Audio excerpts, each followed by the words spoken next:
I don't think I'm a Luddite, but since lockdown I've found that a rapid reliance on the internet to provide services have led to frustration and annoyance that have sometimes made me want to smash up my phone or computer. And if you're trying to help somebody else, an elderly parent perhaps, navigate the NHS and doctor's appointments, banks and council inquiries online, you may sometimes ask, how did life get this complicated? Especially when these online changes purport to make life easier. Anyway, it was refreshing to come across this interview with NAOMI ALDERMAN on the Today programme about digital exclusion and the general frustration of a world moving faster than everybody can adjust to.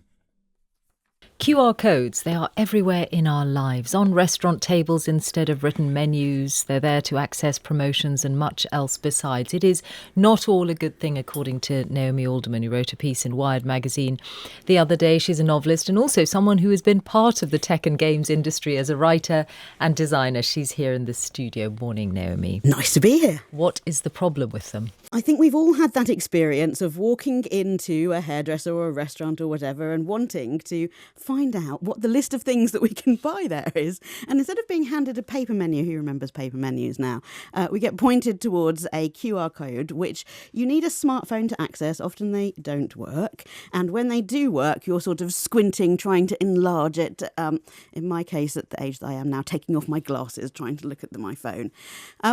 There are a few different problems. What we're talking about here is a situation in which we had quite a good solution for a problem, and we've introduced a digital solution. People introduced them a lot during the pandemic, and actually a lot of people can't access it. So if you're a child, how do you show your child a menu? You've got to pass them your phone. If you're somebody who doesn't have a smartphone, either you can't afford one, you don't want one, maybe you're an elderly person who is a little bit over all these technological developments.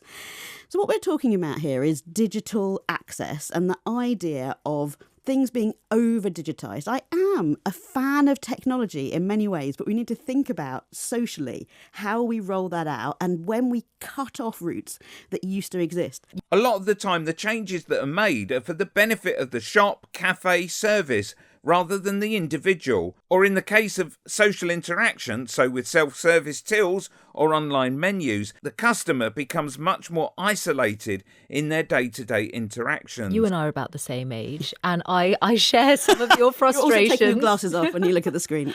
Well, certainly also not wanting to be so attached to my phone all the time, and certainly it does open up very small. But let's face it, the kids are different. Well, I think many of us would like to be able to introduce our children to times of the day and a world in which you can just put your phone away. And I think the idea that you're constantly being led back to the phone probably isn't good for any of us. These aren't even necessarily the best ways of getting that information. So QR codes are a great example because I'm not sure I've ever been happier to see one than I have been to see a paper menu. Click here for a video about projection.